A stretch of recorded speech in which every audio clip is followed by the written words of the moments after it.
Oh, look at how fat he is. I love it. I saw the yesterday, the lambs. Welcome to the Grappling With podcast.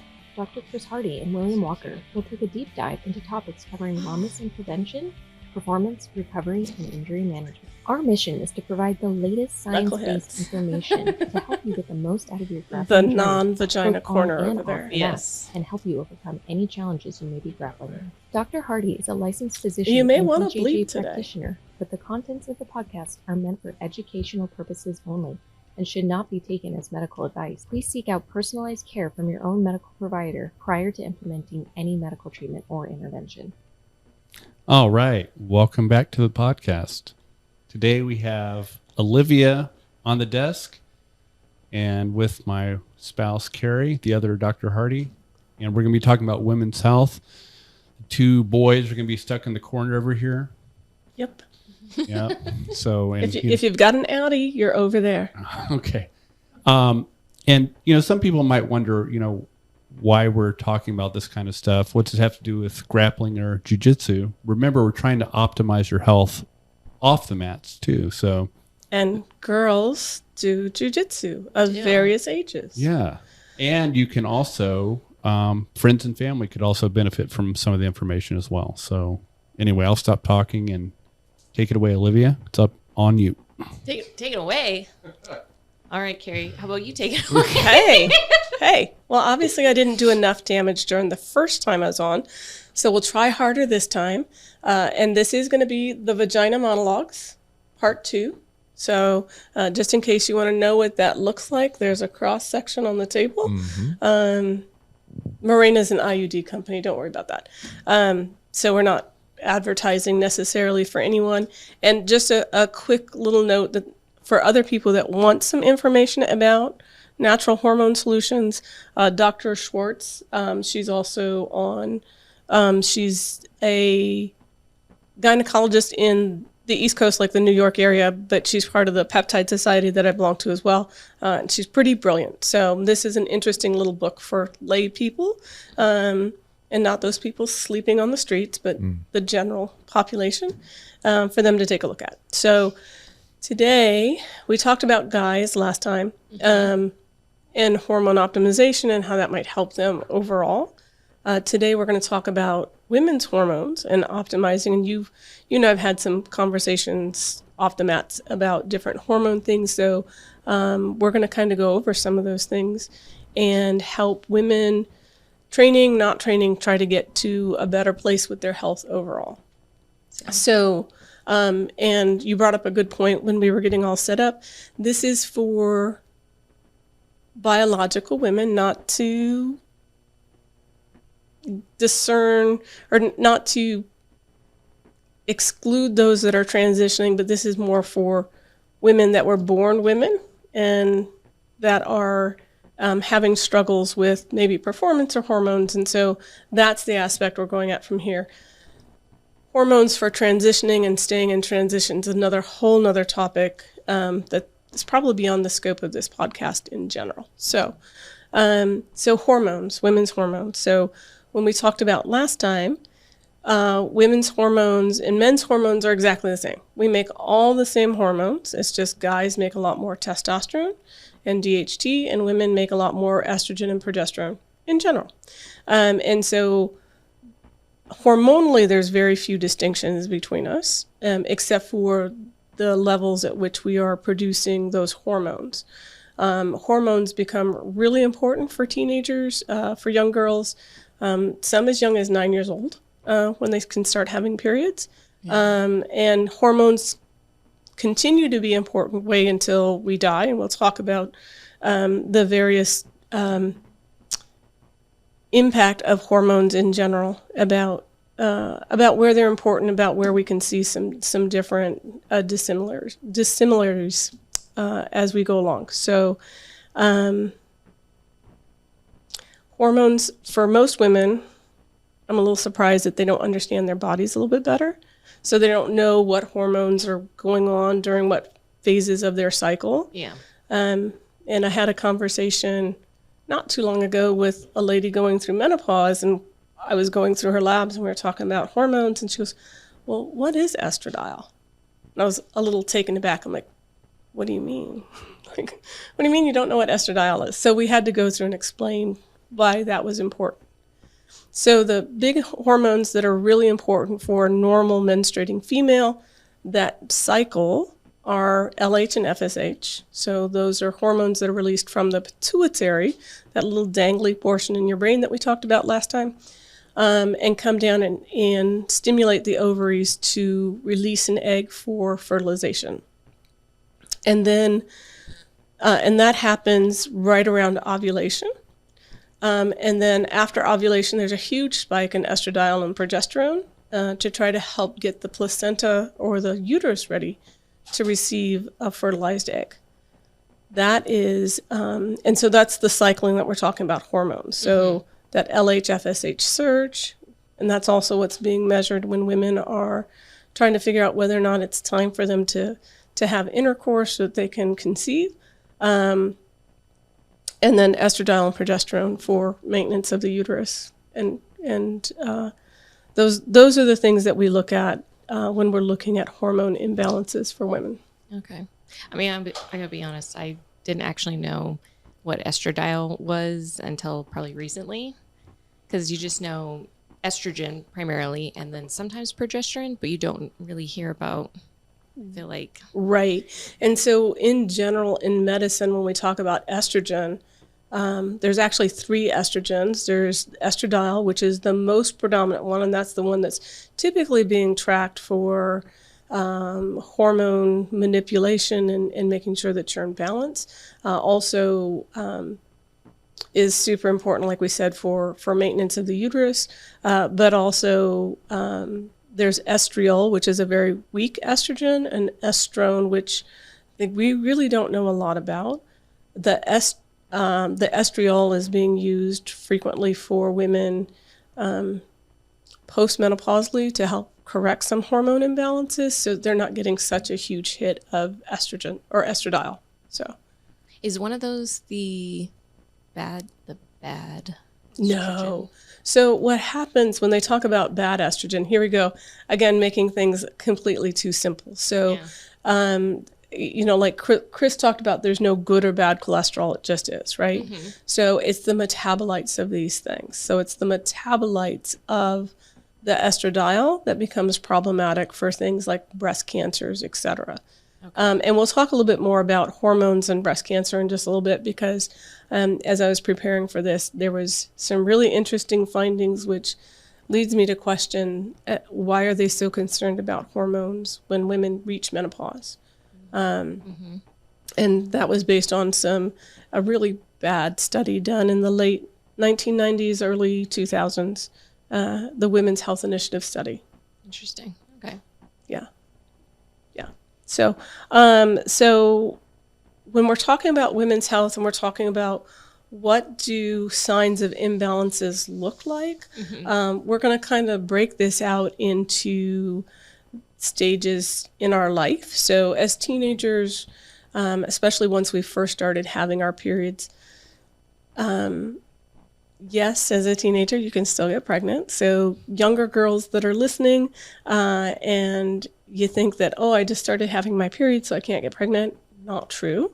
However, things like ovulation are not always consistent each month. By the time we reach 18 to 20, ovulation becomes much more consistent. And so then it becomes, in theory, easier to get pregnant. But signs of hormonal imbalances, and one of the things that girls often get prescribed birth control for early on is acne, right? Yeah. Mood swings, headaches, menstrual changes. So when we're first starting to have our period, sometimes it's pretty normal to have irregular periods. But if periods are really heavy, then that's a hormone imbalance. Also, sleep disturbances, so if you're not sleeping well, can be a hormone imbalance. And then weight issues, not always weight gain, that we tend to see for women that are in their 30s when we start really getting hormone imbalances, but there can certainly be some shifts in weight for sure. So would that be considered PMDD, like those type of symptoms? Yeah. So, Okay.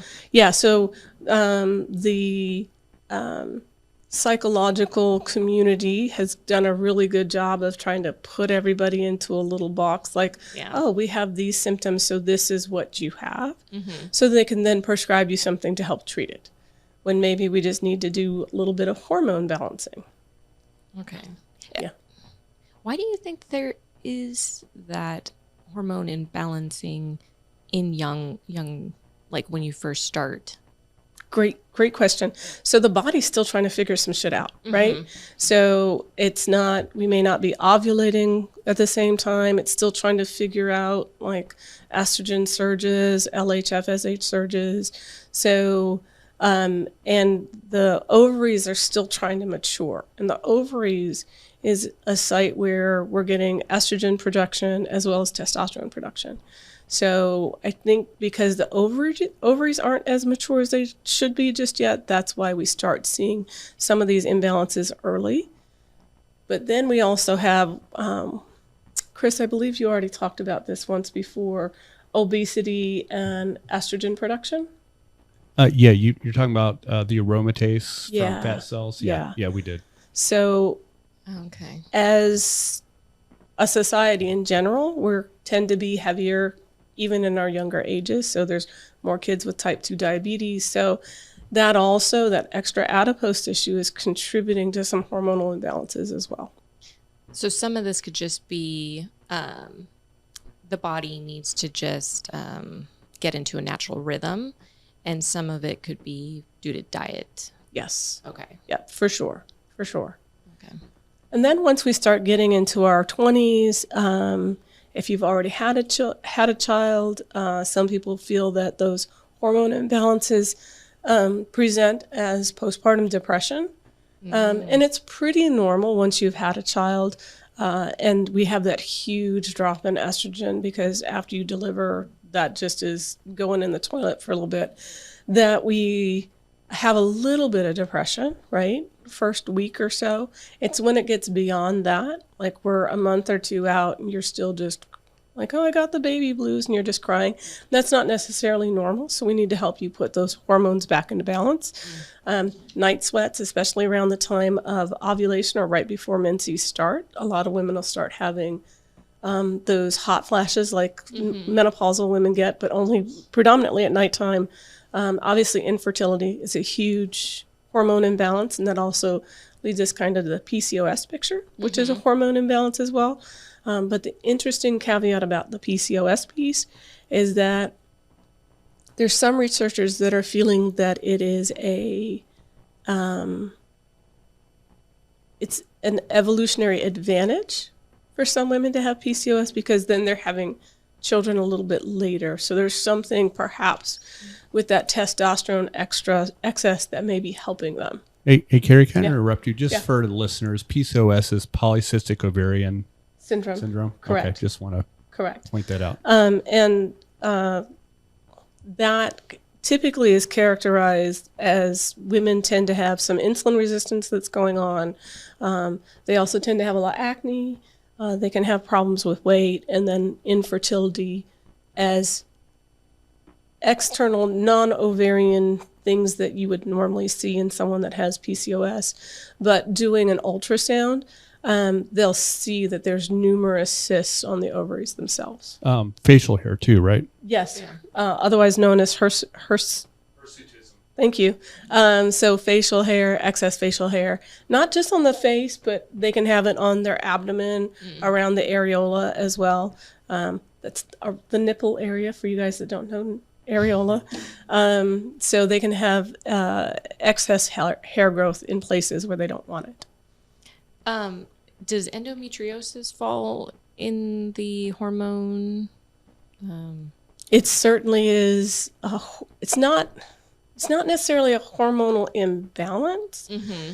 That is, so the endometrium is the lining of the uterus that is what is removed when we have our period. So it sloughs off, right? So this little bed for an egg that should have been ovulated, this should have been fertilized, is no longer good. So it's the uterus doing a little housekeeping. And so what happens is that excess tissue that should be confined to the uterus itself is now outside. It can be on the outside of the uterus. It can be on the ovaries. It can be in the pelvic floor area.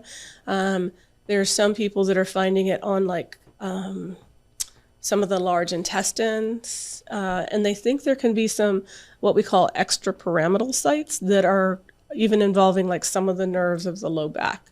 So it's a pretty invasive disease. Chris, do you have anything else to add about the endometriosis? I just want to say you guys are wizards and warlocks. You can do crazy things with your bodies. Yes, women in general. That's all. Yeah. Isn't there a condition where the endometrial tissue invades into the muscular lining of the uterus? Yeah. Causes a lot of pain. Yep. So that certainly can happen as well. But that's not a hormonal imbalance. That's just tissue that's gone awry. And I don't think they really understand why that's happening just yet. But they do talk about using hormones to try to help correct that. More of the progesterone-based birth control as opposed to estrogen, because those tissues are really estrogen sensitive. Okay. Yeah. And then also in the 20s, we can start having weight gains, recurrent bladder infections or urinary tract infections with hormonal imbalances, as well as recurrent vaginal infections. So the bacterial vaginosis, candida, et cetera.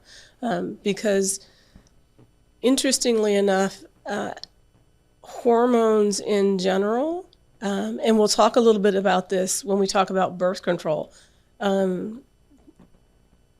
have a very interesting interaction with the natural flora of the vagina and the gut when we're talking about birth control, that can cause some changes. So for instance, women that go through menopause, like they never had maybe never had a bladder infection in their entire life.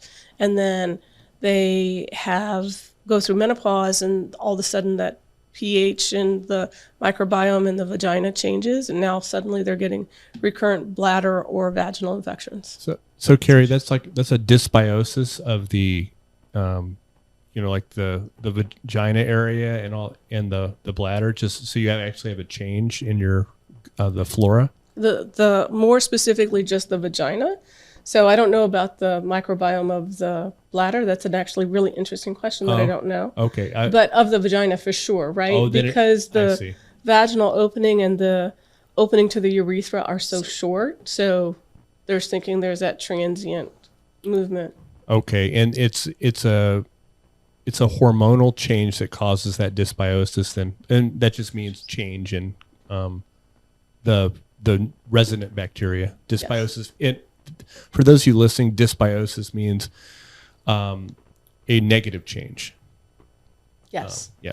Because we don't want to get back to the point of, when you do the gut podcast, I'm sure dysbiosis is going to be huge through there, and we've gotten too simple to say good or bad bacteria. Yeah.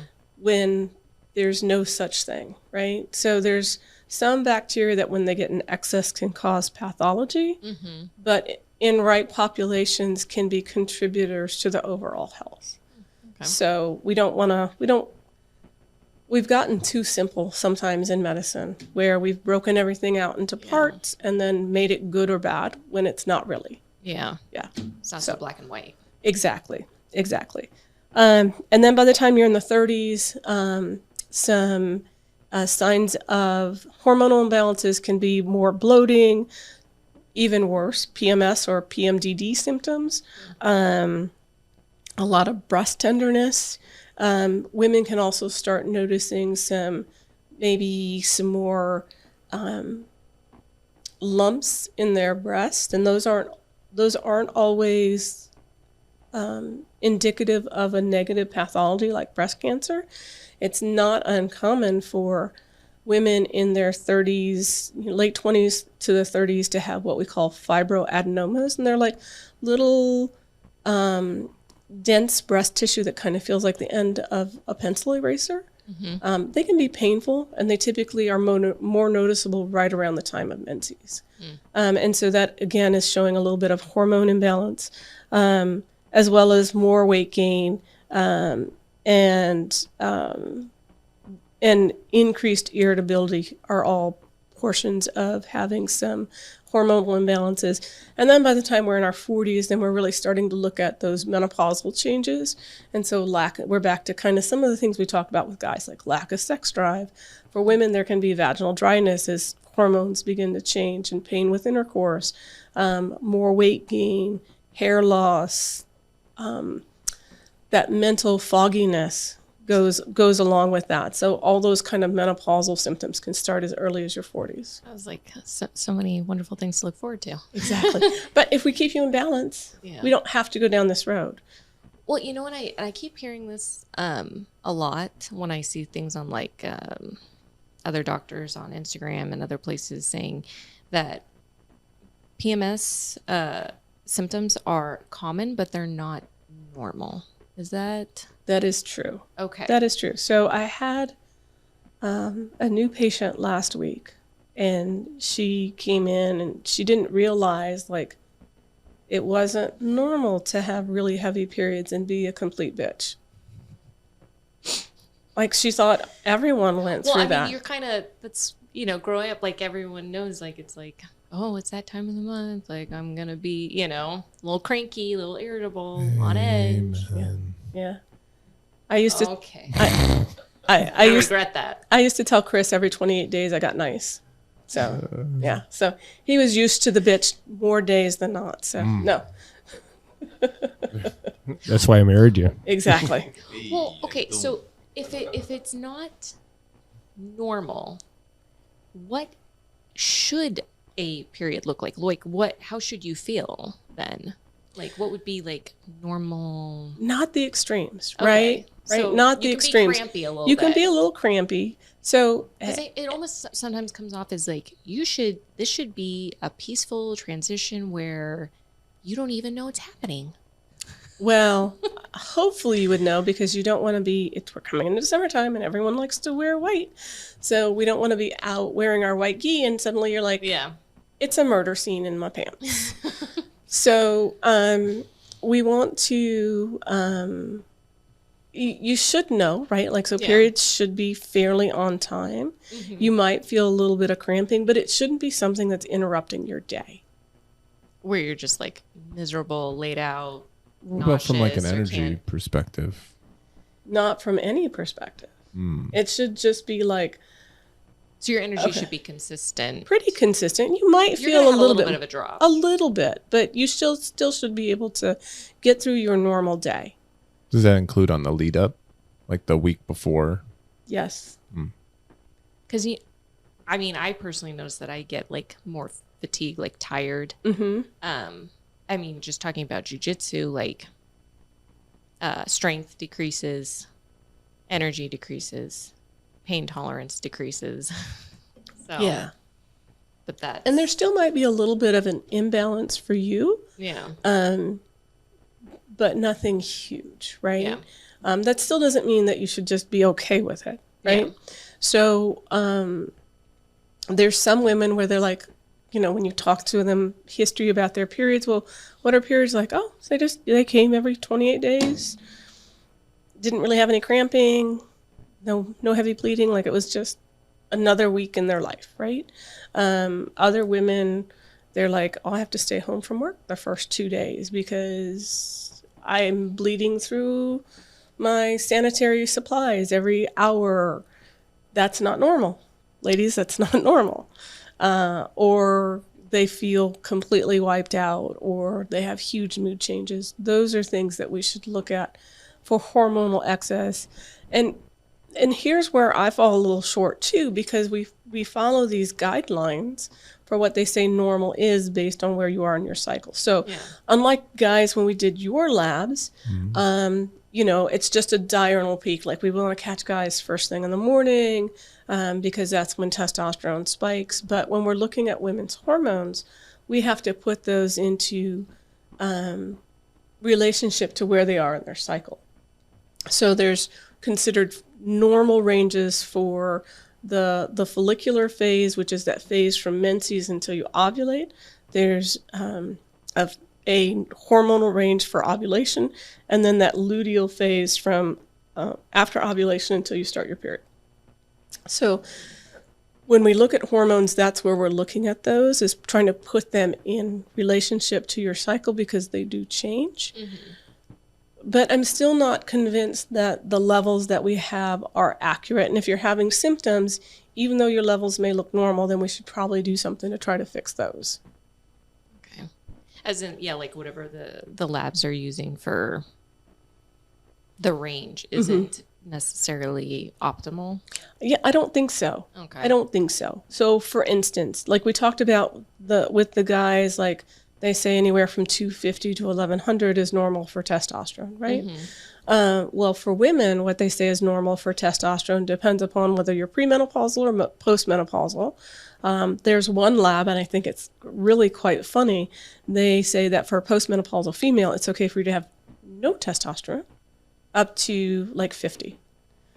Another lab for the premenopausal female, 15 to like 55. So very little difference between premenopausal and postmenopausal. But one of the pelleting companies that I affiliate with for women that want to do hormone pellets, they're actually saying that women's testosterone levels should be around 100 to 150. Hey, Carrie. Yes. This is a good time to talk about, some people listening may be like, what is up? What do you mean women in testosterone? Why are you measuring women in testosterone? Oh, yeah. That's a good segue, maybe. Yeah, sure. So testosterone is important for us for all the same reasons that it is for guys, Want right? to get jacked. Want to get jacked, right? We want to look like Bill with breasts and hair I'll take that and hair as a compliment. and hair. Easy. Heard it the first 3 times. Okay. And hair. So That's it.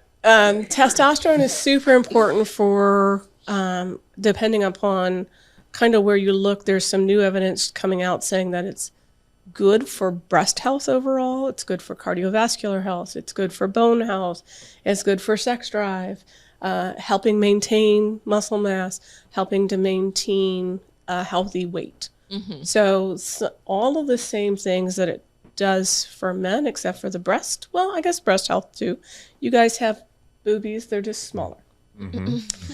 And we can't milk you. Bill, well, he has a nipple. Bill has a C cup, I think. I've been working on it. It's not quite there I thought yet. you were going to say Andrew. I mean, we keep that troglodyte out of this.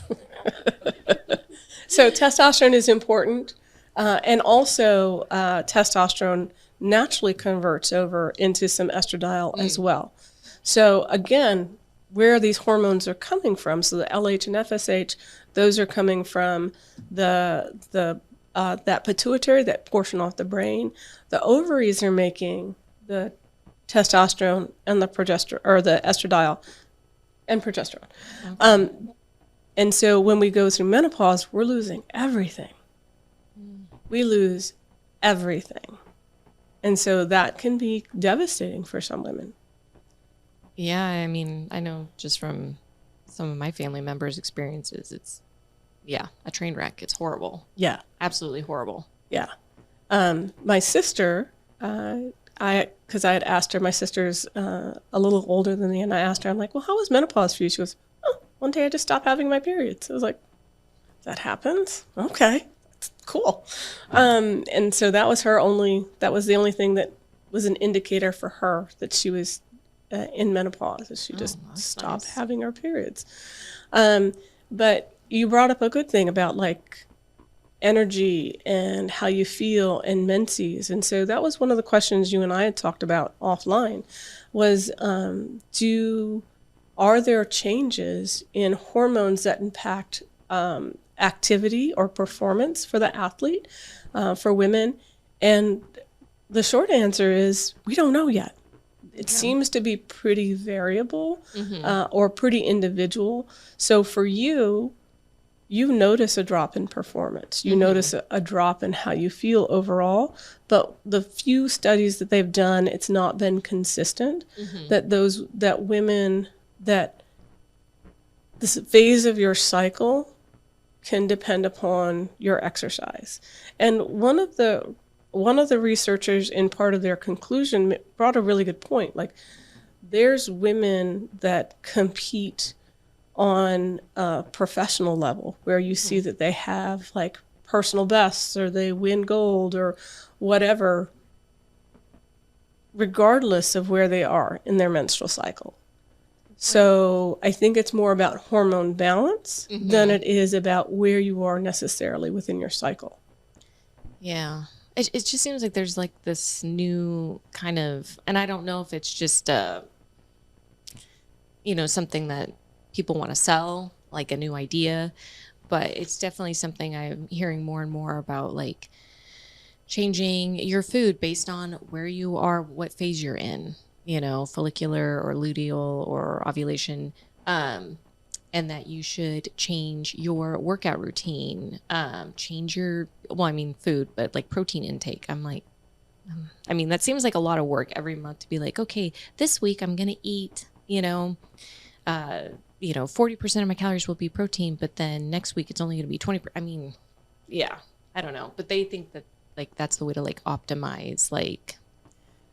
That's not been shown to be the case. Okay. To at least the studies that I've looked at so far, and I think the most recent one was even something that was released just last year.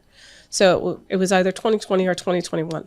So they're starting to look at those studies because they don't know, right? Yeah. And because there's these reports out like, oh, well, women's are stronger during their follicular phase than their luteal phase. But that's not been shown to be the truth yet. And they said these can be very much be individual differences. And I really think it has to get back to like, how well are your hormones balanced? Because you should just be able to function in general. Does testosterone drop during this, or does it stay consistent throughout? The testosterone should stay pretty consistent throughout. Okay. Now, here's a place where perhaps having estrogen excess may be a problem, because if we have a whole lot of estrogen, we're not making as much testosterone. Okay. Or the testosterone that we have made has just been overly converted to estrogen or estradiol. Why would that happen? Why would testosterone get converted to estradiol? That's a great question, and I don't have a great answer for you. It may be something on a molecular level where it's perhaps an overactive enzyme that's doing that aromatase conversion, or it just may be that you're just not even producing enough testosterone, and so what you are making is being overconverted. Okay. Still sticking with testosterone. So, because I know we had talked about that before, just testing my levels, and I remember you were saying like optimally, it was around that, like it should be around that 100, 150, maybe even up to 2. Some women do quite well. It's right around 200. So if a woman wanted to support more testosterone production in their body, what would they want to take? Or, is it something that they should look into? Would it cause hair growth or any, negative side effects? Right. And so for some women, so if we go back and look at the women that are on hormone replacement now, for various reasons, for women and so when I replace hormones, I do give them testosterone. If we start seeing things like aggression, acne, extra facial hair growth, well, then they're not metabolizing that estrogen or the testosterone as well as we'd like. And so we start adding in some supplements to help with that. Things like diindolylmethane is really good for helping that conversion of testosterone to estradiol, and also helps the body metabolize that estrogen in a better way. Okay. In a healthier way. And so you also brought up nutrition, right? And so, again, something else that I looked at, like, does it make sense that there should be nutritional changes throughout your cycle? The research is saying no, but I could see a case for an individual perhaps need for some nutritional changes depending upon where you are in your cycle. And this would lead us back to those women that are having perhaps some hormonal imbalances, and let's say they're having really heavy periods. And so heavy periods, when we talk about this, so that women know, because they'll come in and, oh yeah, my periods are heavy. Like, okay. So we go through and we ask them, are you using tampons, pads, Diva Cup, period panties? Like, what are you using to collect menses? And then we have to ask, like, okay, how frequently, like if you're using a Diva Cup, how frequently are you changing that? Oh, well, I only change it every 8 hours. Then it's not heavy. Or if they're using a regular tampon and they change it every 4 hours, that's not heavy. When we talk about heavy menstrual flow, we're back to it looks like a murder scene in your pants. So, and those poor women need some help. And by that, they're like using super tampons and perhaps a super pad, and they're bleeding through those in an hour to 2 hours. Wow. They have to get up in the middle of the night to change, because otherwise we have bed sheets. Yep, we're back to that murder scene look. And so that's hormone imbalances, and those women definitely could use more protein. And by protein, I mean, I actually mean meat, where in red meat or dark meat, so chicken thighs, turkey thighs, and any of the red meats where we're getting iron, because iron is not well absorbed. We're not getting adequate amounts of iron when we're just consuming. Well, I eat plenty of spinach. Chris, anything to add to vegetable sources of iron? Yeah, heme iron, which is from red meat, is much more bioavailable and absorbs so much better. Other sources of iron, and we talked about with the grains things, like phytates and things like that, really bind that stuff up. They're just not well absorbed from these plant sources, even though they're in there. I mean, that's not even a question. I mean, it's very well established. Heme iron is much more absorbable and utilizable. Okay. Yep. And so in that instance, there can be a need for some nutritional changes. But to say that you have to plan out your nutrition based upon where you are in your menstrual cycle, I don't think so. And then back to the athletes also, right? So feeding, and I know Chris talked about this, feeding your activity, right? Making sure that you're doing the right things for if you've had a hard workout and emptied out those glycogen stores, that we're replenishing those just so the muscles can continue to do what they do. Yes, the body is a little bit more taxed, but it's something that we've been built to be able to handle appropriately. So I don't think that's true. Now, what is interesting, and I don't think there's a lot of research out there, is one of the ways that we can naturally try to help balance hormones is something called seed cycling. And I don't use this enough to have those seeds off the top of my head, but they're like pumpkin seeds and sunflower seeds and sesame seeds, and there's one other that I can't think of. But you do like 2 of them during the follicular phase, and then the other 2 during the luteal phase. And I have seen that work in office to balance hormones back out and to help get periods kind of back on track. But as far as other, like, oh, you need to eat more vegetarian, like, I've not seen that. Okay. You're just planting these seeds, or what? No, you're consuming those seeds. Is it like a tablespoon or something like that? Yeah, it's small. It's not a very large but it's amount. every day. Yeah. What's the mechanism behind that? Is it known? If I had to guess, I would guess it would be some of the phytoestrogens in some of those seeds. But like I said, as far as I know, there's not a lot of research surrounding that. So, but it does work. Do your hormones, depending on what phase you're in your cycle, impact insulin? Very, very great question. And they're still trying to figure some of that out. There's a lot of connections between like thyroid health and like people that have hypothyroidism and having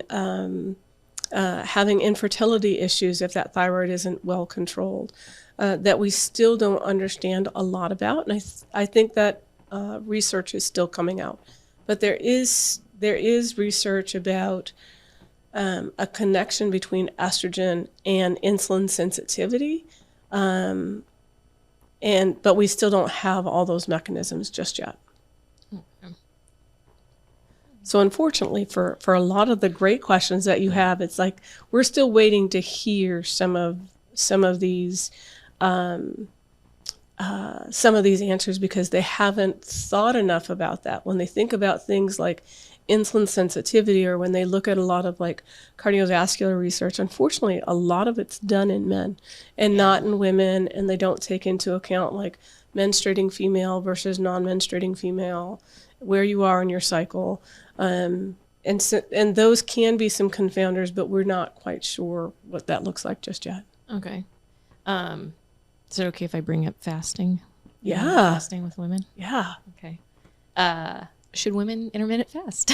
And so that is a really great question. And we had talked about that, and I'm going to put on my glasses here so I can go through those notes, because I looked at that very specifically when they were talking about hormones and nutrition and fasting and exercise. Nerd alert. Huge nerd alert. And if I remember correctly from a previous podcast, like people wanted links to things. So I do have the research articles here, and I can send those links to you so that you guys can post them with whatever notes. So here's, and I apologize for reading you guys. So what they found in looking at nutrition, exercise, and hormones, I believe this is, so they were talking a lot about time-restricted feeding, that being obese or overweight, pardon me for saying obese, but it's a medical term, and it means that you're of a specific body weight, so we're not trying to fat shame anybody, so get your knickers unwadded. Being overweight or obese in early adulthood can lead to increased risk of menstrual problems, hypertension during pregnancy, decreased fertility or infertility, and fasting, intermittent fasting, can be really helpful for things like PCOS, because it increases luteinizing hormone in women, and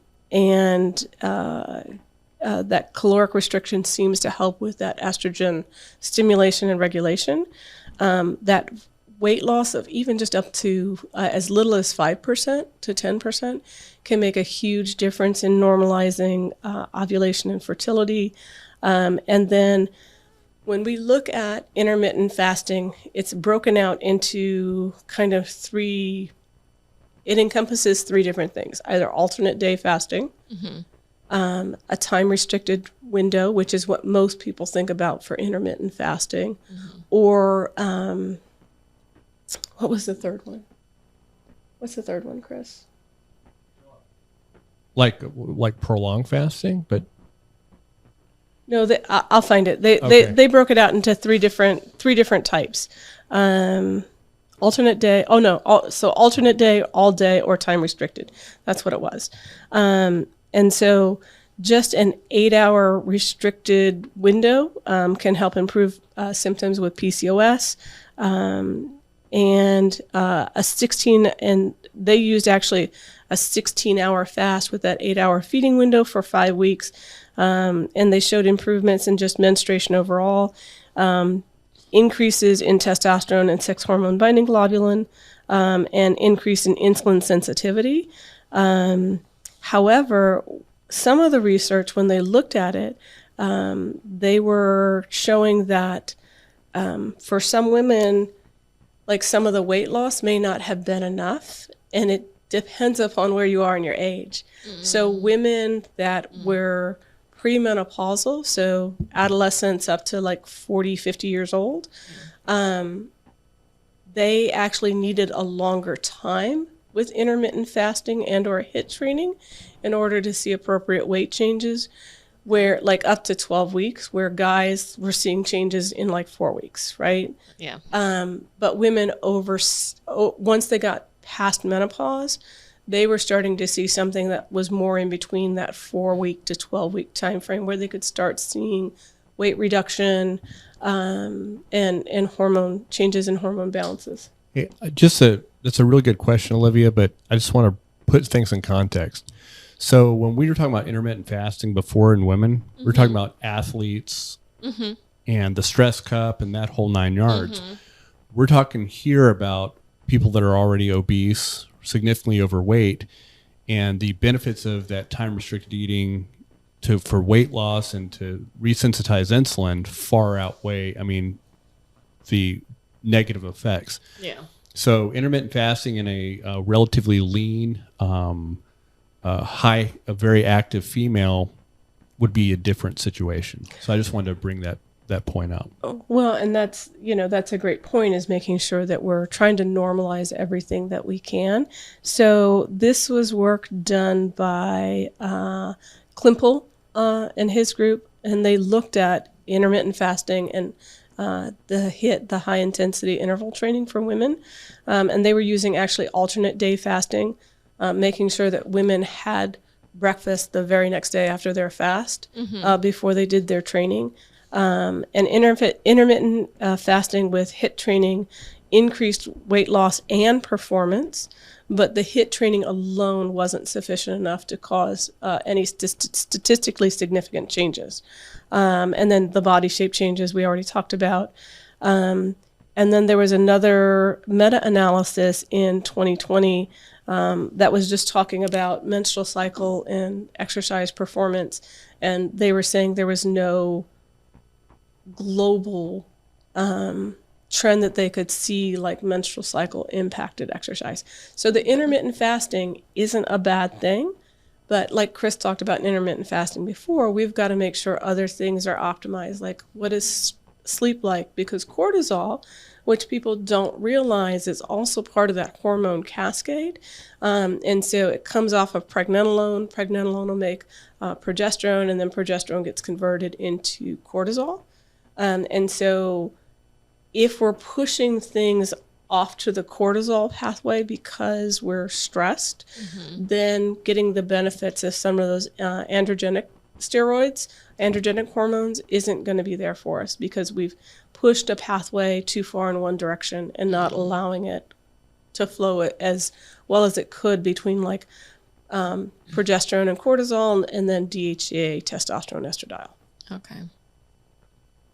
But it's probably really like with the people who would have the issue, because whenever I hear about people who were like, oh, I did intermittent fasting and, ended up not working for them and they changed whatever they were doing and now they're so much happier. It's probably because those are like the people that really push themselves, right? Or like Could be. And so especially when we're talking about nutrition in women, one, it seems to be that women in general tend to eat not enough protein. And Chris, you talked about protein intake in general, correct? So that 1 to 2 gram per kilogram body weight is kind of ideal. I heard a podcast, Peter Attia's podcast recently, where they were talking about protein and where people are getting a little excited about like those ketogenic diets and saying, oh, well, if you're eating that much protein, you're going to damage your kidneys. You have to get over 3 grams per kilogram body weight for a long period of time before the kidneys will start to struggle, unless, of course, you already have a kidney disease on hand. So women, especially women, guys just in general have a easier time losing weight. Yeah. And so they can be like, oh, I just cut out sodas and I lost 20 pounds. And you want to say, fuck you. Where women are like, well, I cut out sodas, I cut out bread, I stopped eating chocolate, I am running every day, and they're still not seeing the shape changes. It still may be some sort of underfeeding of a nutrient. And so unfortunately for women, they have to play a little bit more with their nutrients and and what they need. So I know one of our listeners was a little challenged about how many times we brought up Brittany, but guess who's coming back? Brittany. So when you guys looked at Brittany's stuff, right? So after she got done with jujitsu, her glucose levels were in the toilet, right? And so she was underfeeding.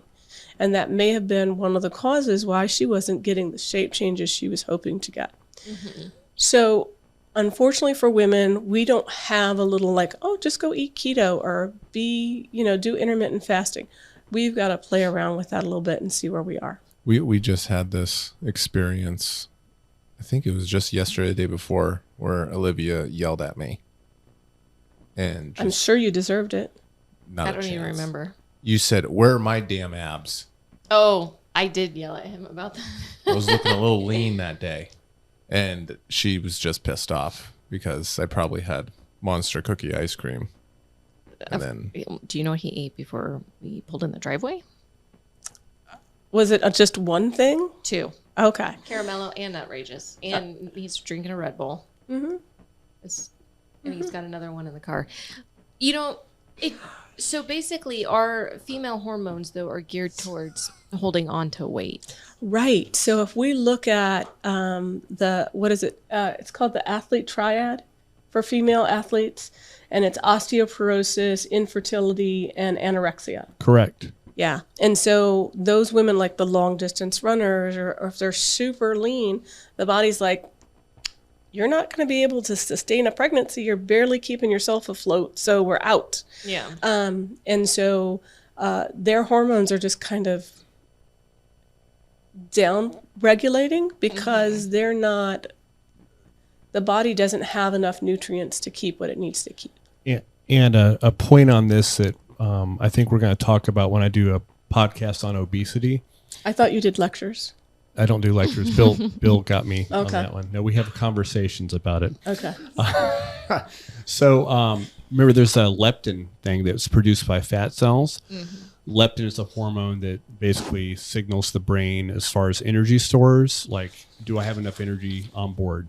And it's really important with women because if leptin signaling stops because you reduce your fat mass to a very low level, you're not going to get that permissive signal into the brain saying, hey, we can sustain a pregnancy, and it's going to shut stuff down.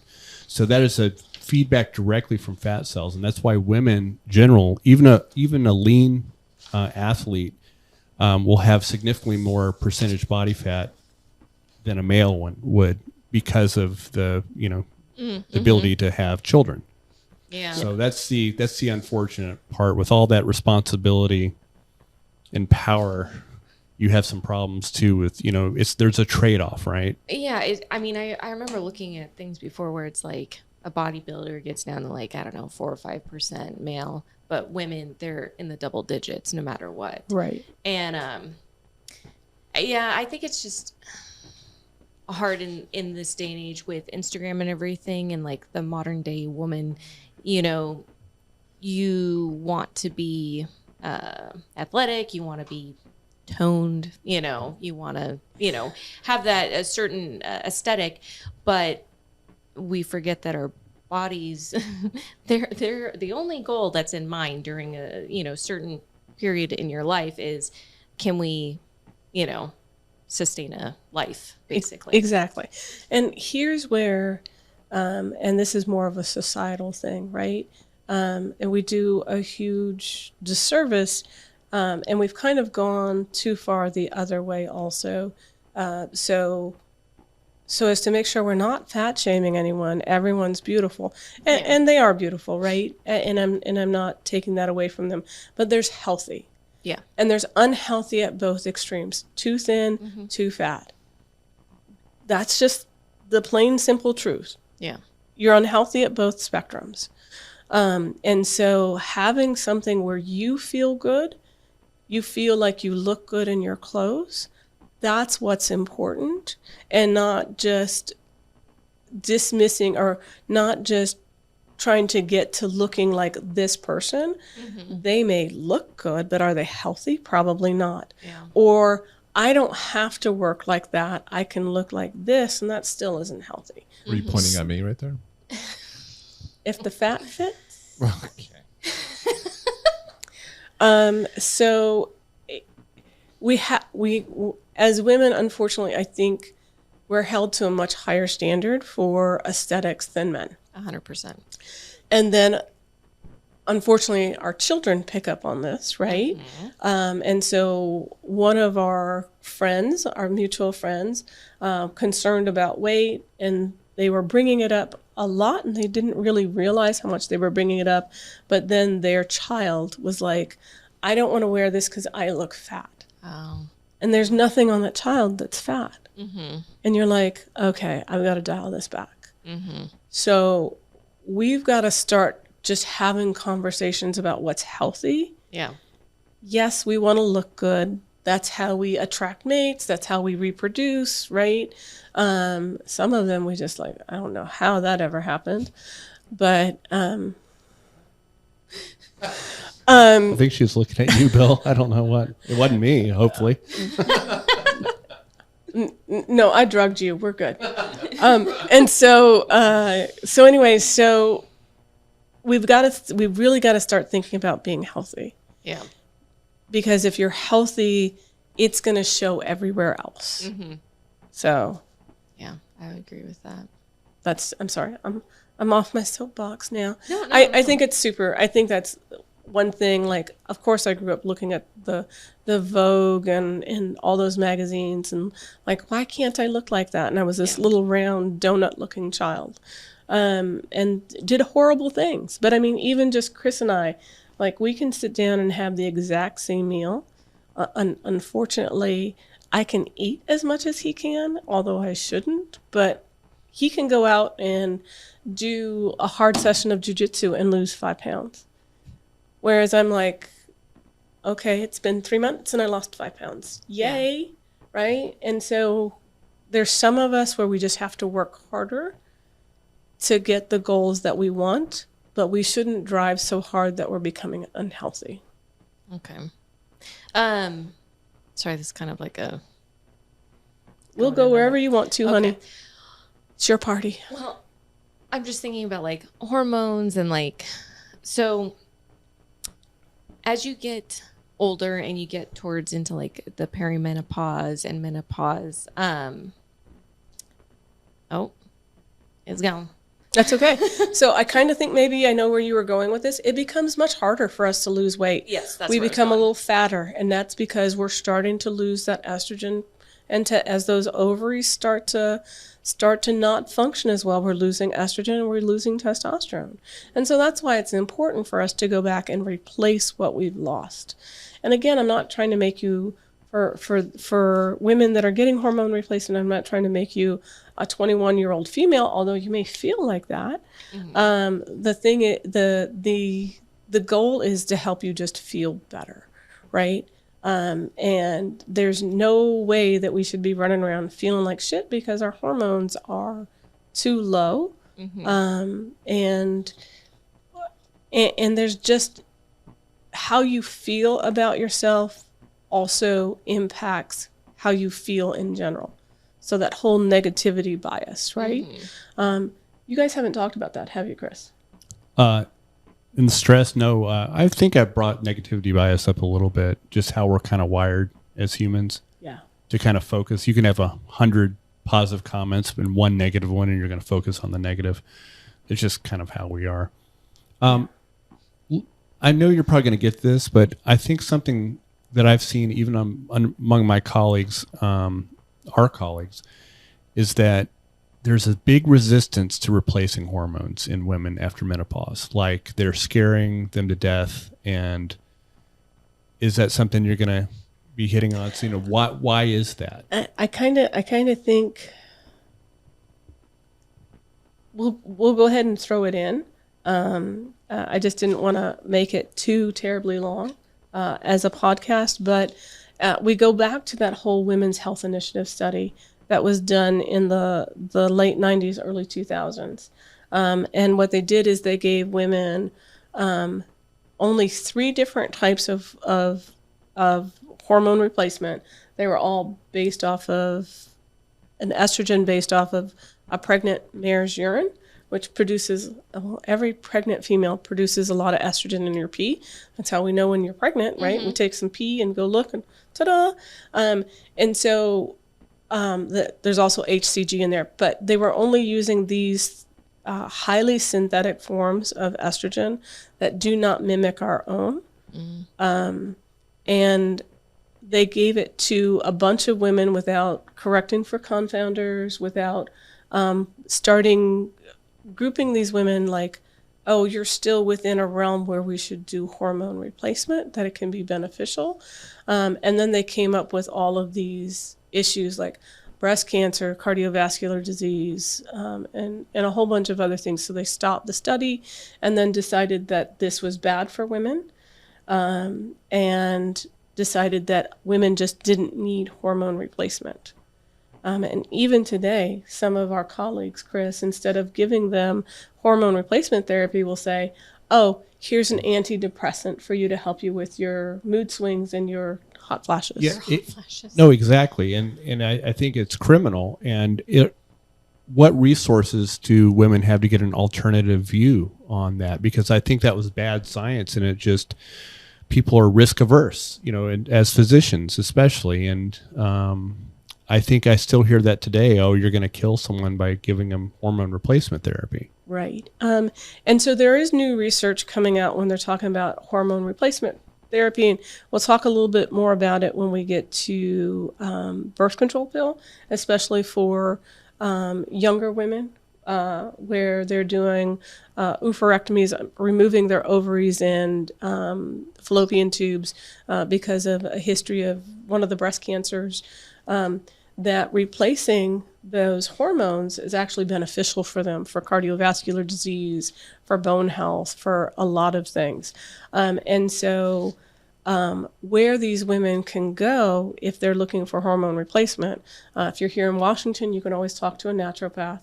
There's a lot of great GYNs that are now coming up, and those are gynecologists. And for guys that are listening for their wives or loved ones, those are physicians that specialize in health of the vagina and uterus, as well as just say ovaries. lady parts. That's easier to understand. Well, I want them to start using vagina instead of pussy, except for when we're talking about how you roll. And You unleashed her, Bill. so I'm going to pat his head.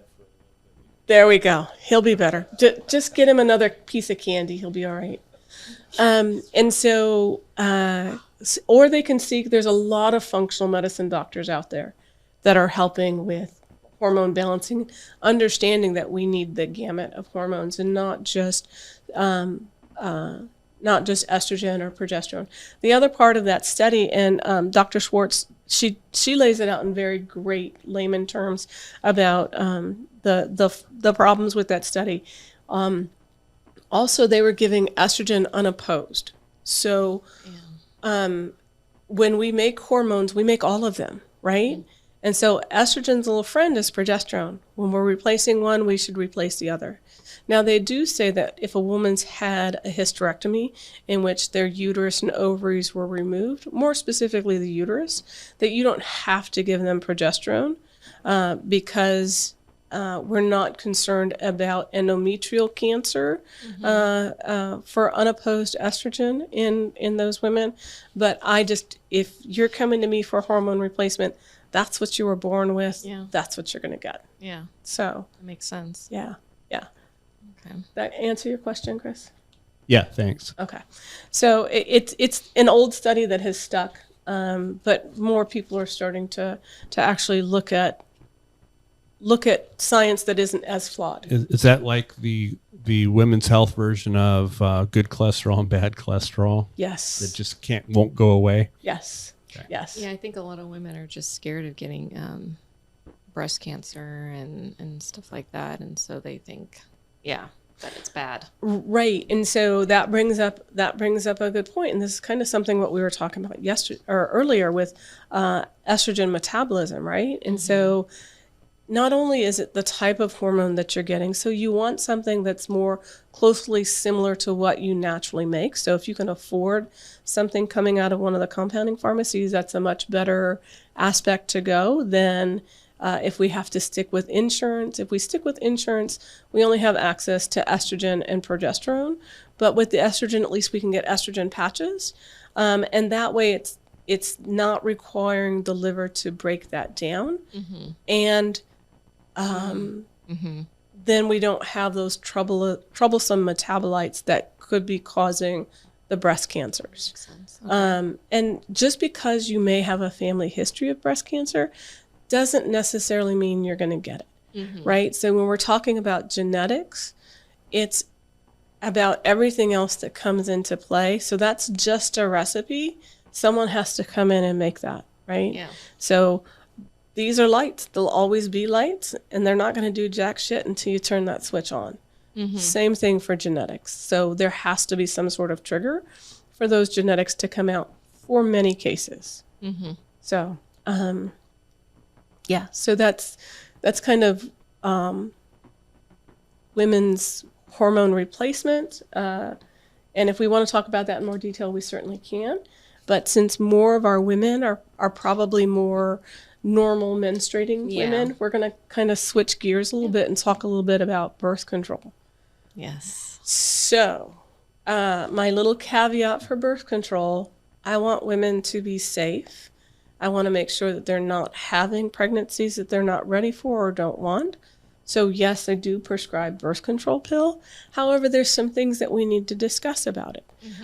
So early on when we were talking about how our hormonal imbalance is showing up, when we're talking about those teenagers that are having acne, and so then their moms are like, oh, well, I put them on birth control and their acne cleared up. Well, an interesting little fact about birth control in adolescence is that it is not allowing your bones to mature as well as they have. They have a lower bone density. So as women, our bones don't reach their maximal density until we're around 18. And so when we start adding in estrogen early, typically through those birth control pills, and they looked at birth control pills, they looked at vaginal inserts, they looked at the once every 3 month shots, and they looked at the oral birth control, and all of them had a decrease in bone density in adolescence. Now, once you reach that 18 years or older, if you didn't start birth control until then, great. So there was absolutely no change between that 18-year-old that started birth control versus an 18-year-old that's never seen birth control. But I thought that was really interesting and wasn't something I was terribly aware of until I started gathering a little extra information for us for this podcast, was that it's something to counsel our patients on, and something that, if there's moms that are listening and your daughters are participating in wrestling, jiu-jitsu, whatever sports, and you have them on birth control, the sports is doing them good, right? Because they're getting that impact that helps with bone density, but it still may not be as strong as if they didn't have that birth control. So perhaps looking for other methods if they're not sexually active to control their acne. And just want to make sure. So birth control is a synthetic estrogen? There are synthetic, so there's either synthetic estrogen, synthetic progesterone, or the combination. Okay. And typically for most girls, young ladies, until you're about in your mid 30s to late 30s, you typically have a combination birth control. Once you reach like 35, the risk of having clotting issues increases if you're otherwise healthy by staying on those. And so then they switch you over to more of a progesterone-based birth control. Oh, and the clotting issues, especially if they're smokers, it increases that risk substantially of getting blood clots with birth control, usually in their 30s. And Carrie, also, it might seem basic to you, but I think a lot of people may not realize what birth control pills actually do. They're basically putting the body into a pseudo-pregnancy state. Correct. So the body thinks that you're pregnant. So just be aware. It's not like some magical thing that's going out there and wrangling sperm and destroying them. It's just, but I mean, some people may not know what it's actually doing. Right. And so the estrogen portion is causing what is called a feedback loop. And so it's stopping the luteinizing hormone from coming down, the follicle stimulating hormone from coming down and getting an egg ready to release. the progesterone is impacting the luteinizing hormone and keeping the lining of the uterus more thin. And so that's why those hormones help prevent pregnancy, is because the body is just like, oh, okay, we don't need this. We're good. Yeah. I think it's interesting that the industry is okay with giving young women and into their prime hormones, but once you actually need them, like, later on in life, they're like, no. That's right. not good. Right. You're And like, so, but you'll give it to me when I'm a teenager, when I don't really need them. right. And so this kind of brings us back to birth control. So those women that perhaps have they only looked at the BRCA1 gene and not the BRCA2 gene. And so for our listeners, that's two of the more predominant types of genetically related breast cancers. Often if a woman is diagnosed with having a BRCA1, any of the BRCA cancers, then we have to keep an eye on their daughters and make sure that if they have those genetic markers, often they are undergoing radical mastectomies at an early age. And they're also then undergoing radical hysterectomies with oophorectomies, so removing not only the uterus but the ovaries as well, just to try to keep them from getting cancers. But are they necessarily going to get it? Not always. And when we're talking about genetics, I'm sorry, Chris, I see you reaching, but I just wanted to make sure so that remember, guys, if you have a daughter, the only gene you could give to that daughter was an X chromosome. That's why she's a girl. And so if your mom had breast cancer, your daughter, and it was BRCA positive, your daughter should perhaps be checked as well. What do you have to say, Chris? I was just saying, just philosophically, what we do to women, like a hysterectomy, oophorectomy, when you take your ovaries out, it's like castrating a male. Yeah. I mean, that's the same equivalent of taking their testes away from a male as taking your ovaries away from a female. So I just want to bring that up. Yeah. And so they did studies where these women, they were BRCA1 positive. They didn't show signs of breast cancer, but they still had their ovaries removed just to prevent them from getting ovarian cancer. And just like Chris mentioned, once we remove our ovaries, now we're going into menopause, even if we still have our uterus. And so they were giving these women birth control pills, combination birth control pills, and they did just fine. They never did. They not only did they not develop breast cancer, but then there was a reduction after, let me find, I want to say it was after, so when they were given hormones, they had a reduction in breast cancer each year by 18%. Yep. If they underwent that oophorectomy before they were 45 and placed on hormone replacement, there was an 18% reduction in risk of developing breast cancer each year. That's amazing. Each year. So if it's okay to give hormone replacement to women that are carrying that BRCA1 gene, then why is it a problem for postmenopausal females to get hormone replacement? It doesn't make sense. Like, there's a dichotomy. Yeah. And I'm not trying to make a conspiracy theory here, but if we think about it, like, they consider guys to still be productive members of society. They're older, they're distinguished. Women become crones and hags, and it's like we lose our usefulness once we get past childbearing years. Yeah. And so that maybe that's an older kind of thought process and why they don't put as much emphasis in women's health once you get past your childbearing ages. You're kind of treated like a second class citizen with your health. You're not useful. Yeah. You're not useful. So, No, you guys can still clean and make dinner. So Bill's face right now.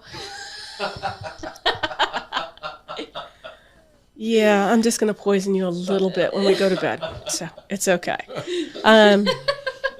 Another common thing about birth control is, and this was also something that is newer research, but often when a woman, let's say you come in, you're on birth control and you have an infected tooth. And so the dentist gives you oral antibiotics. So one of the things that they'll say is, oh, if you're on birth control, it's going to lessen the effectiveness of that birth control. So you might want to do something else like castrating Bill, or using additional birth control, condoms, etc. But they found that it's only a specific type of antibiotics that actually impact the mechanisms within the liver that allow for the metabolism of the birth control pill, that is lessening that. And those are rifampin antibiotics. So there's not that thought is a bit outdated, and we don't have to have that caution. Yeah, and that's not a very widely used antibiotic. No. We use it sometimes in TB tuberculosis prophylaxis and stuff like that, but it's not really a big utilized one. Right. Also, it's can be used for gut dysbiosis stuff as well, because it tends to stay more within the gut than becomes systemic. Okay. Thank you for saying that was okay. I appreciate that. I like the validation. You're welcome. You can carry on now. Now, one of the other interesting things, and I had heard this in a talk, I was in Las Vegas. It was another one of those functional medicine talks, was a naturopath had come up on stage, which I was a little shocked that a national conference, and this had thousands of attendees, had a couple of NDs that were on the panels for different discussions. And the one ND that came up, she was talking about these continuous birth control pills. And so birth control in general just been around for a very, very long time and has looked like different things. Yeah. Early on, it was like putting weird things in your vagina to slow down the sperm or stop the sperm. Like a cloth or something. Like a cloth, pitch, honey, leaves. Yeah. So all kinds of things that were being inserted in there. It wasn't until like the 1960s that birth control pills actually came around. Matter of fact, even it wasn't up until the 50s, birth control was basically illegal in the United States. Yeah, and so there were a couple of Supreme Court cases in which they're like, nah, you can have birth control and you can talk about birth control. And then they also legalized it for non-married women. So, yeah. But anyway, so this provider came up and she was talking about the continuous birth control where women are having a period maybe once or twice a year. I guess ideally it's supposed to be like 3 times a year. So she was mentioning that there was, it could be harmful to the gut microbiome. And they are actually seeing that those birth control pills, especially the estrogen-based ones, are causing a dysbiosis, and they're seeing a correlation between increased incidences of ulcerative colitis and Crohn's disease in some women that are using birth control pills regularly. And when they remove those birth control pills, often that disease state resolves. And so there's a dysbiosis, and they think it's happening through the immune system within the mucosal surface. And specifically, did I write it down? Unfortunately, I didn't. But it has to do with some of the interleukins that are going on with the gut flora. I wonder if that's, you have decreased populations of T regulatory cells, and then you have an overabundance of those kind of, like the TH1, TH2 mediated issues, like kind of an autoimmune. They're still elucidating that, but what they did find was, or what they were suggesting is that not only is it disrupting that barrier function, but also then we're having, because of the birth control and that excess estrogen, then the body doesn't think it needs to make the DHEA and the testosterone. And those are hugely immunomodulatory. And so we're getting higher incidences of autoimmune diseases, to include ulcerative colitis and Crohn's disease. I just saw something when I was trying to look up questions and stuff like that, saying that estrogen actually can cause mast cell histamine release, I guess. Potentially, right? Because mast cells are still, they're one of the, they're part of the white blood cell group, right? So, and they are part of the whole immune response. So potentially could be, for sure. Okay. For sure. They're also seeing that the oral birth control pills start to change the flora in the oral mucosa as well. So some women can have increase in oral candida infections. And so it just, the birth control pills are not just not going to get pregnant kind of pills.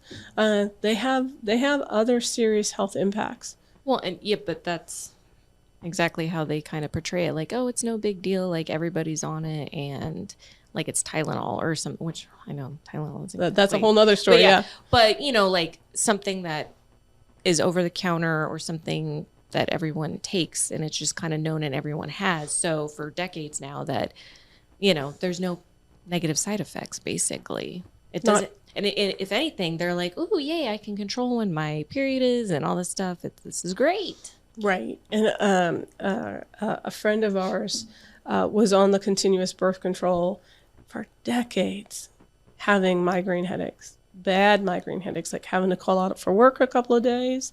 And then in talking to them, I'm like, well, when did these start?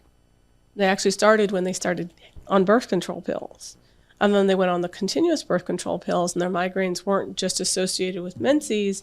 They were now happening throughout the month because she was never not on them. And so once she came off of those birth control pills, her migraines have gone away, except for now only when having a menstrual cycle. And so it's typically like the first day of menses that they'll have a migraine that's much easier to control than continuous migraines. And I had another young lady that she was put on birth control pills and was having migraine headaches frequently.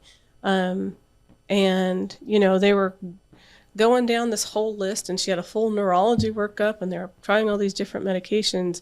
I'm like, well, let's stop your birth control pills. And her migraines went away. So medications are, in general, safe for the general population. However, they have side effects, and everyone's an individual. And we just heard a very interesting thing about the FDA just yesterday that just I don't have any faith in what the FDA says is safe or not safe. Unfortunately, it's the best we have right now. But they have been bought. They've just been bought by the pharmaceutical companies, and so things are getting approved a lot quicker. So if there's a medication that's not, like, there's no other medication to treat whatever new disease there is, they're approving these medications much quicker. And so it's no longer really a federally regulated body anymore. And what she means by bought is literally they get a significant amount of their funding, not from taxpayers, but from people that are actually, they should be regulating. Like pharmaceutical. Yeah, Yes. which is absurd. Yeah. So it's a real problem. I want to throw something, since you're talking about birth control pills. It's kind of a pop culture thing. I heard years ago, I don't know if there's any truth to it, and I don't know if you know the answer, but I heard about birth control pills affecting the type of mate that a woman chooses.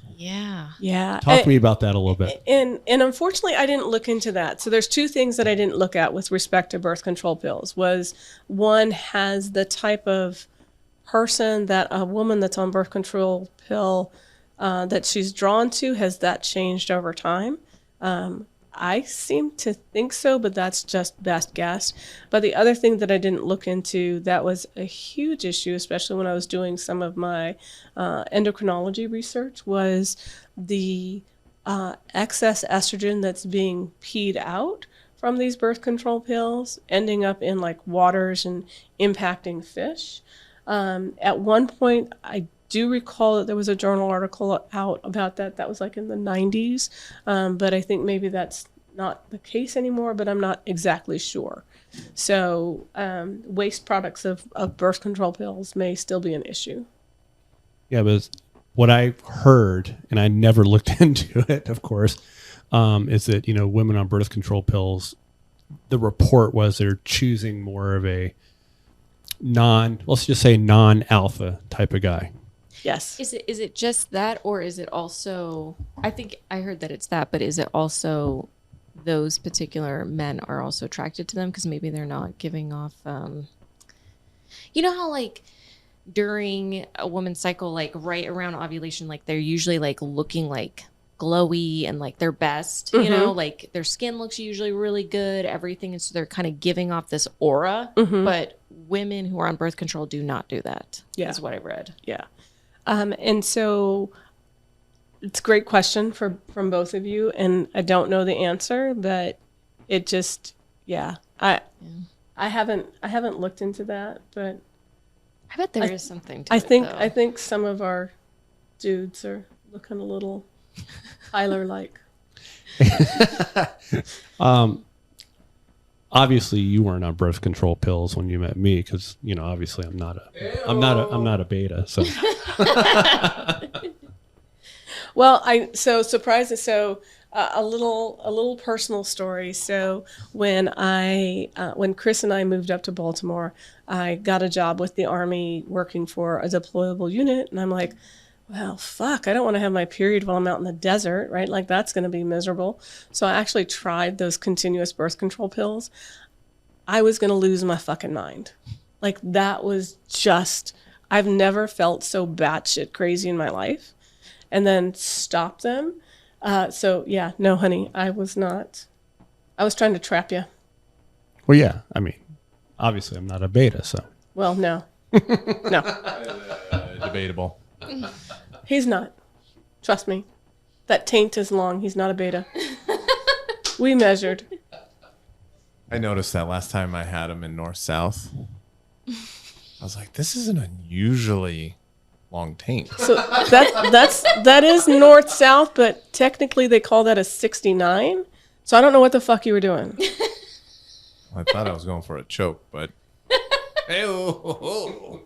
You were a little, I don't know what you were choking. We should stop this line of thought at this point. It's going to get worse. I was just going to say, I know one thing, like a lot of times with like birth control, women are trying to alleviate those symptoms. But from what I've heard time and time again is, once they get off the birth control, those symptoms are going to start right back up again. So they never really dealt with the issue. It's just kind of putting like a... So sometimes, right? Sometimes when hormones are out of balance and you get some birth control, that's enough to kind of trigger the body then to kind of step it up and be like, oh, okay, I'm going to correct itself. So we often will see this more with women that have gotten pregnant, that have maybe had like irregular periods. They, surprise, got pregnant, and then afterwards had regular periods. So sometimes it takes a little tweaking of that system just for a short period of time. But for some women, very much so, going on those birth controls is just a Band-Aid for that time. And frequently, those birth controls are, so there's a very specific article that was put out on the benefits of birth control, and they talk about cancer prevention, so decreases in ovarian and endometrial cancer with birth control. They talk about using it to manage endometriosis, which we talked about, that excess of the lining of the uterus being outside of the uterus, and also uterine fibroids. But what birth control does for the uterine fibroids, because those women often have really heavy periods, it doesn't shrink that fibroid. It just helps to slow down the the bleeding that's associated when those women have periods. Heavy menses can help with that. Again, controlling that release of LH and FSH helps to, and having regular amounts of estrogen and progesterone helps control that uterine lining so that bleeding isn't as heavy. And then again, with the PCOS, they frequently use it in PCOS just to control testosterone levels. That can help with some of those PCOS symptoms. But if there's other ways that we can do it without adding in this really strong, and the estrogen that's in birth control is a really strong estrogen and is a lot more than what the body naturally makes. So that's why we get such suppressive effects of everything. It's just it's not similar enough to ours. It is much stronger than our body can really handle, and I don't think it's necessarily worth the risk of using it. In some instances, again, now if you're a young lady and you're sexually active and you're not ready to have a pregnancy, great. I'd rather you be safe and use it than not. The only other benefit, which I found really interesting for birth control, was they took a look at a group of adolescents in Africa, and that birth control changed the vaginal flora to a point where they were getting better. It just changed the vaginal flora so that the species wasn't as reactive to that HIV virus. Oh, yeah. Interesting. Sorry, that was redundant. The HIV is a virus.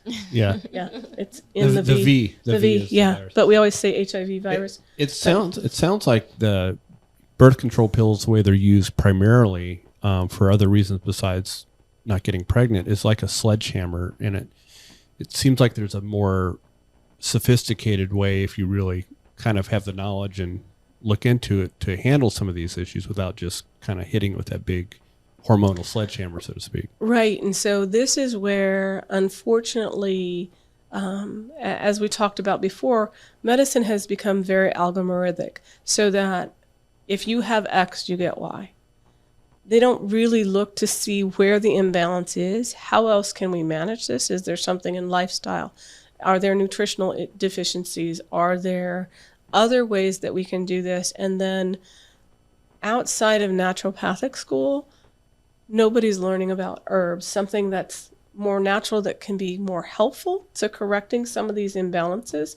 The osteopathic schools back in the day, if you talk to some of the older DOs, they'll talk about some of the herbs like, oh, I use, blah, blah, blah.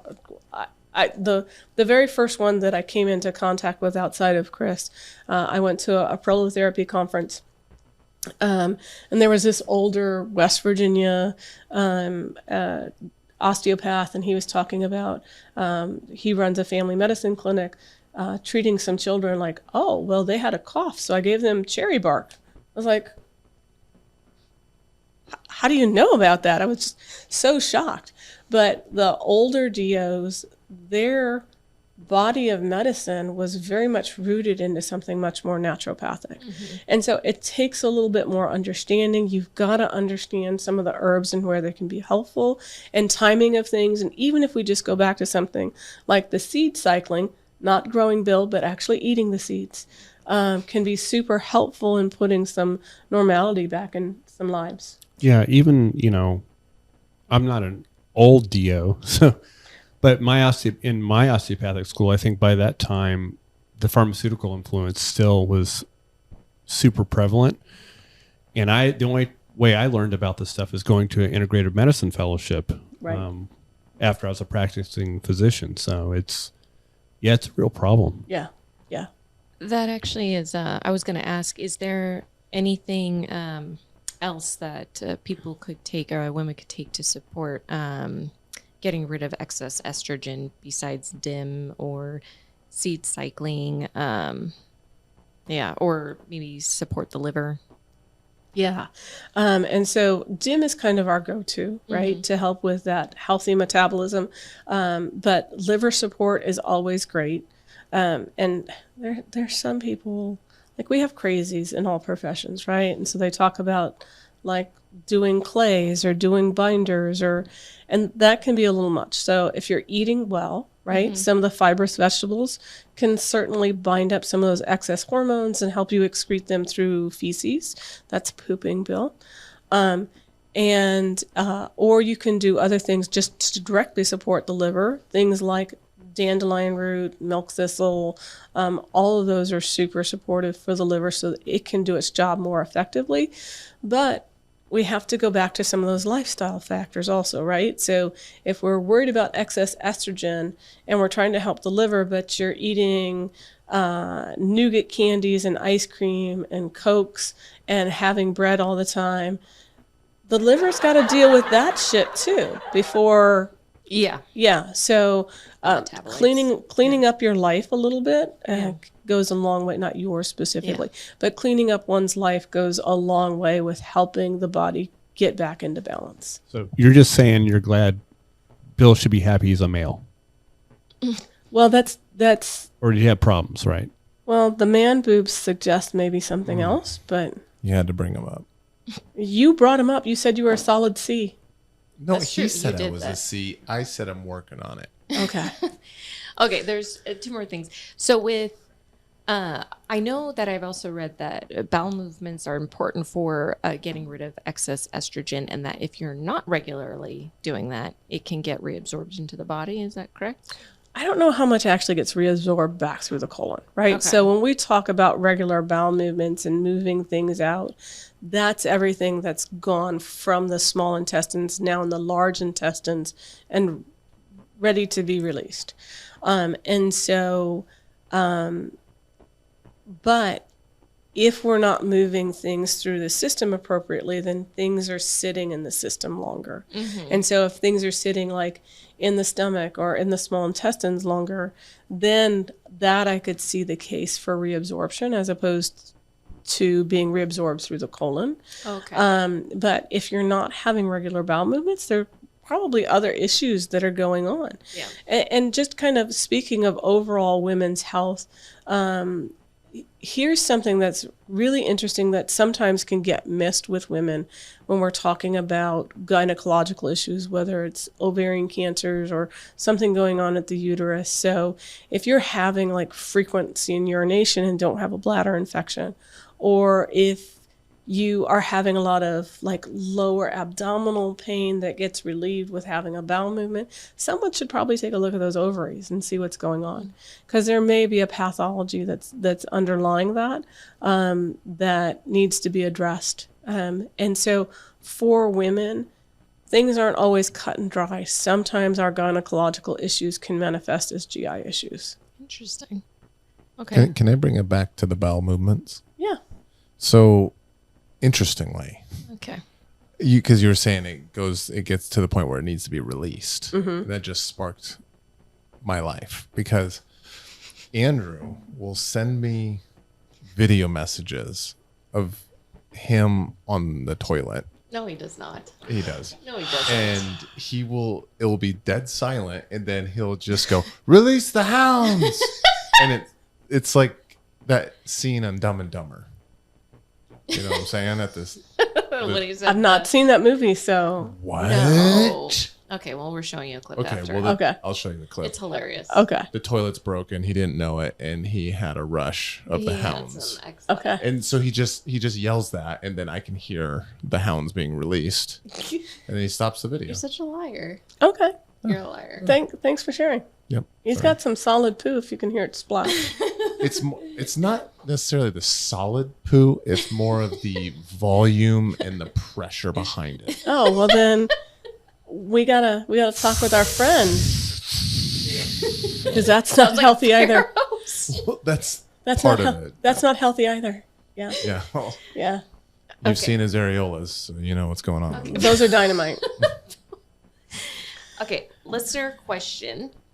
How can hormones affect weight gain? Which we kind of touched on that. And what hormone should you have checked and how often? So it kind of depends upon the gender that we're talking about, Women. right? So if we're talking about women, and if you if we're looking at weight gain, we're looking at all the sex hormones, so LH, FSH, estradiol, progesterone, testosterone, maybe DHEA and sex hormone binding globulin. So sex hormone binding globulin is the Uber for the majority of our hormones, but also thyroid health, right? So if we're having weight gain issues, one should always think about if everything else is good, nutrition's good, sleep is good, they're getting exercise, that we are looking at thyroid health.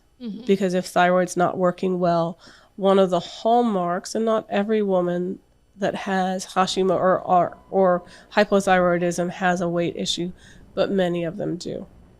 And they're not pooping well either. Yeah, it seems to be like constipation seems to be a symptom with that, which is that decrease in metabolism, right? So, and if we're going back to why some women are putting on weight, again, if they're perhaps in an estrogen dominant situation, or maybe they're within range, but it still seems to be a little bit much based on where they are in their cycle, then they're not producing enough estrogen or testosterone. And so perhaps we should do something to address that. So that may be just enough to help them with weight loss. Okay. And how often should they be getting their hormones checked? Typically, we only check it when someone's coming in with an issue. It's not a routine check, which is unfortunate because insurance has gotten significantly worse this year after our 2 years of COVID, that things that used to be available for us to look at routinely are no longer available now. They're denying those claims, and people are having to pay out of pocket, or we're having to justify why we're testing things. It's because they put out too much money last 2 years. I think They're so. like, we don't want to pay out any more. Even though you're paying more, we don't want to pay. Exactly. And so then they're not allowing things that like, oh, I would just run a whole hormone panel and this would get paid. But now they're like, I need to justify everything. You just know like that's going to turn into a nice snowball of like people having health issues, and because they can't pay for getting certain things. Exactly. So now they're not going to, and it's just going to get worse. Yeah. Yeah. That's good. I think that's... You got anything else? Oh, let's see. Do you have anything, Bill? Non-vagina people? Hello, mic was down. How about for people that the jiu-jitsu practitioners that are females that worry about cutting weight for a division? And that's a huge question. I asked Chris to kind of maybe set aside a different time for you guys to kind of talk about healthy weight cutting and what that does, because I think that's a huge topic. But we're back to people that frequently cut weight, especially females. They tend to have more hormonal imbalances because the body's in a state of like, what the fuck? Do we have enough? Yeah. And so then that weight cut becomes even harder for everyone as they get older, but I think it becomes harder for females. But I think Chris is going to do a separate podcast on that. Yeah, we will. But the short answer is I'm not a fan of any kind of fluid-based rapid weight cutting where you're stressing the body to make a weight cut that really isn't even real. You're not into juice cleanses? I'm not. Juice cleanse is fine. But if you're losing, 10 or 15 pounds of water, I mean, what are we doing? We're playing games and it's not good for our health. So that's my short answer. does that mess with a female more than a male? Those kind of yo-yo crash cuts? So another one of our mutual friends frequently was cutting weight for competitions, and hormones were just not right. We did pelleting a couple of times for this individual, and now their hormones are back on track, and so we don't have to continue doing that anymore. That's probably has more to do with To include having like regular routine bowel movements. So back to having, hormone balancing and how it impacts the body as a total. Is there anything, let's say a female jujitsu practitioner is having like fatigue right before menses, what is there anything that they can do to support those energy levels? I would certainly look at things like, iron supplementation, especially if it's someone who maybe has some heavier periods, right? And so always as females, we're a little bit towards that anemic side. We may not be frankly anemic, where we have low red blood cells, low hemoglobin hematocrit, size MCV, the size of your red blood cells, MCH, your ability to carry hemoglobin. So when those are just frankly low, that's anemia. But if they're towards the lower end of normal, that's not optimal.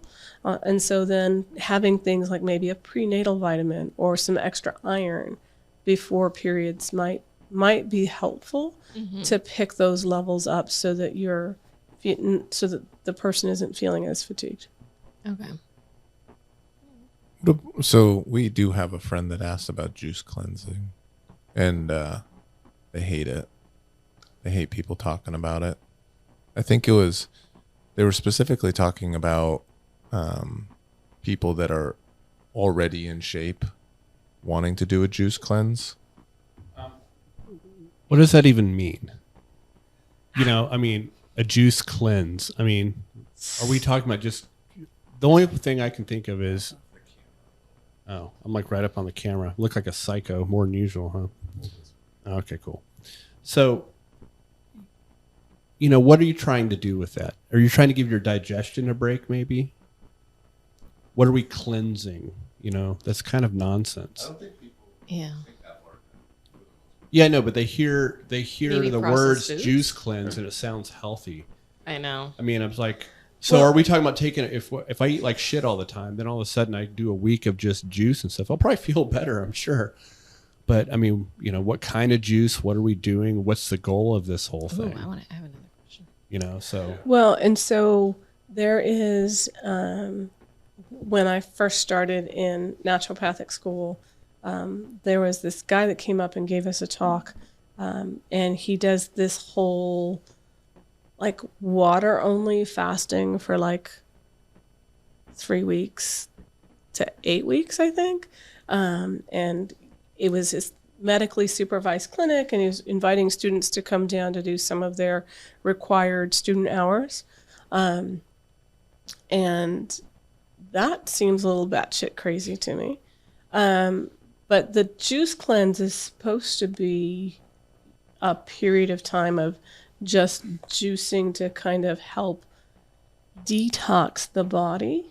And if we're eating things well, right, if we're eating good foods, good sources of food, we shouldn't need to do that unless you're putting a bunch of shit into your system. yeah, the whole detox thing is all automatically sends red flags up with me when someone says, I'm doing a detox. Yeah. What does that mean? Are we chelating someone? Are we, Right.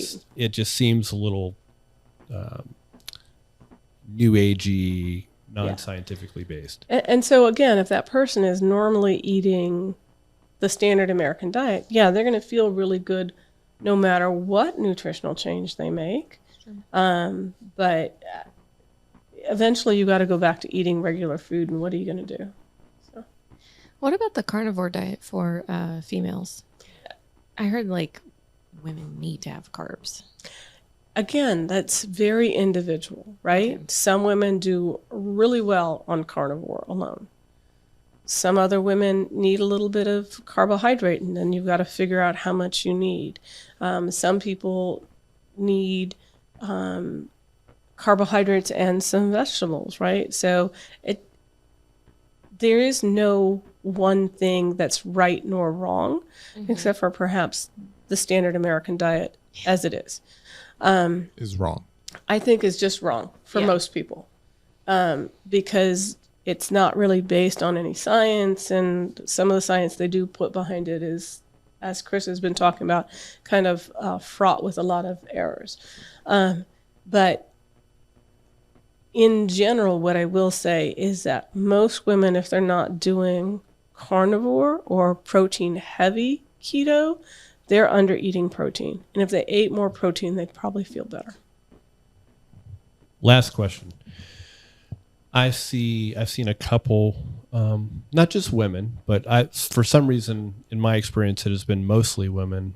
They go on this vegan thing, thinking it's going to really, improve their health.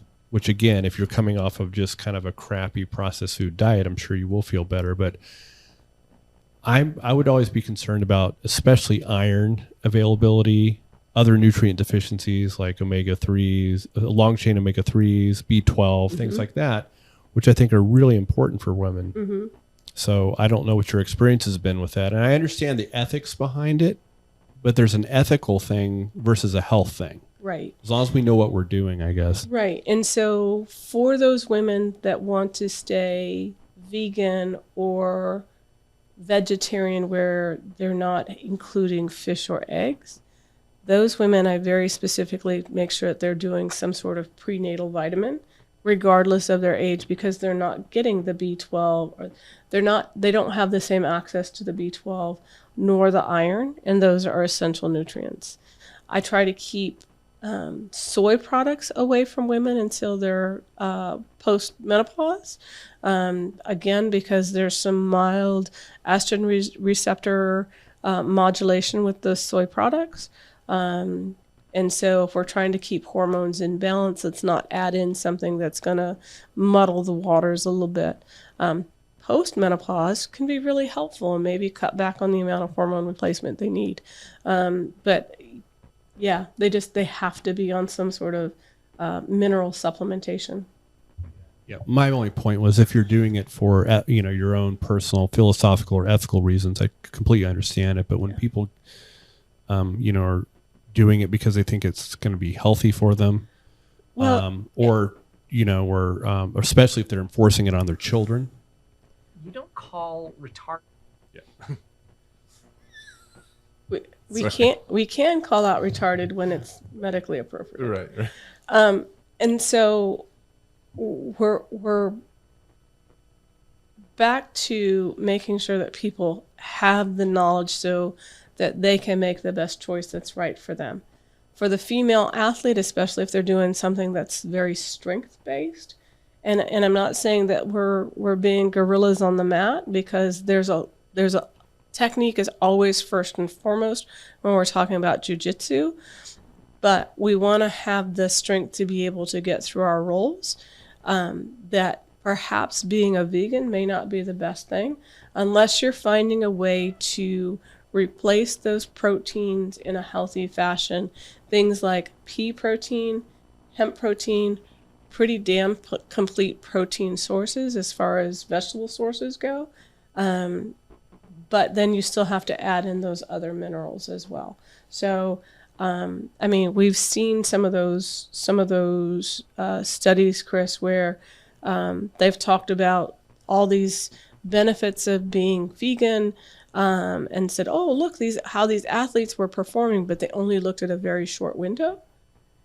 They didn't look at it in the long run. Like, how are you doing a year out? Are you still achieving some of those gains that you had maybe those first couple of weeks, or was that just because you cleaned up your diet? Mm-hmm. And so that would be my question. And I don't think they've looked that far out. No, those studies, they don't. But almost routinely, when we look at a year or two out, the health usually starts to deteriorate. Yeah. Sweet. Can we do a shout out to Olivia's shirt? It has Oh yeah, I purposely wore this. all knowledge. That's our buddy Aurelius's brand. Oh, nice. Yeah. It says seek knowledge, grow strong. Yeah. He hand draws everything, but it's like jiu-jitsu lifestyles, strength training, functional strength. And we miss having Aurelius at the gym, so hopefully we see him back soon. We sure do, but all I got to say is, where's my shirt? Well, support him and buy it like a grown-up, you jerk. I meant to say this earlier, but I feel like I know why Chris sat back there after all the comments that he's made today. Why? Because of all the comments he's made today about women needing to That's cook true. and clean. He's been I was a little biatch. he doesn't want to be smacked. No, I just said that you weren't useless. I was agreeing. Thank you. It's okay. I'll just poison his food later. It'll be okay. When he's He won't foaming, be training tomorrow. Yeah, when he's foaming at the mouth, invite me over. I'll teabag him. Okay. The funny thing is, she doesn't need to poison me. She can just north-south joke me or something like that. So. And not Bill's north-south, but that's date night for us. So. Okay, fair enough. Well, I'm just saying it was tough to get his back because that taint was so long. I was trying to do the kiss of the dragon, and I was like climbing up the back, and it was just I don't want to hear what you're trying to kiss when you're down there all right. in my husband's private parts. All right. Did you call me the dragon? I did call you the dragon. Anything else that you guys got? I don't. I think all my questions were answered. Yeah. That was good. Non-vagina section? Anything? I think I'm good. Yeah, I'm definitely good. Okay. Well, we're gonna have you back. I think. Really? Yeah. Okay. We're gonna. I'm gonna step it up. I think the plan will be to do like in the near future the gut health one. Yeah. But I think you and I will probably do that one together. I think that'd be a good one. Okay. And at some point, a little ask is I'd really like to talk about like performance optimization, peptides, exosomes at some point. Yeah, the whole regenerative medicine. Yeah. Oh, that'd be a great one. I think people would really enjoy hearing that. Yeah. Okay. Thank Sweet. you. You're welcome. Hit up the grappling with podcast@gmail.com with questions or the social media pages, and you can send any questions to those and we'll answer them at the end of pretty much every episode. Other than that, we're done. Deuces. Deuces.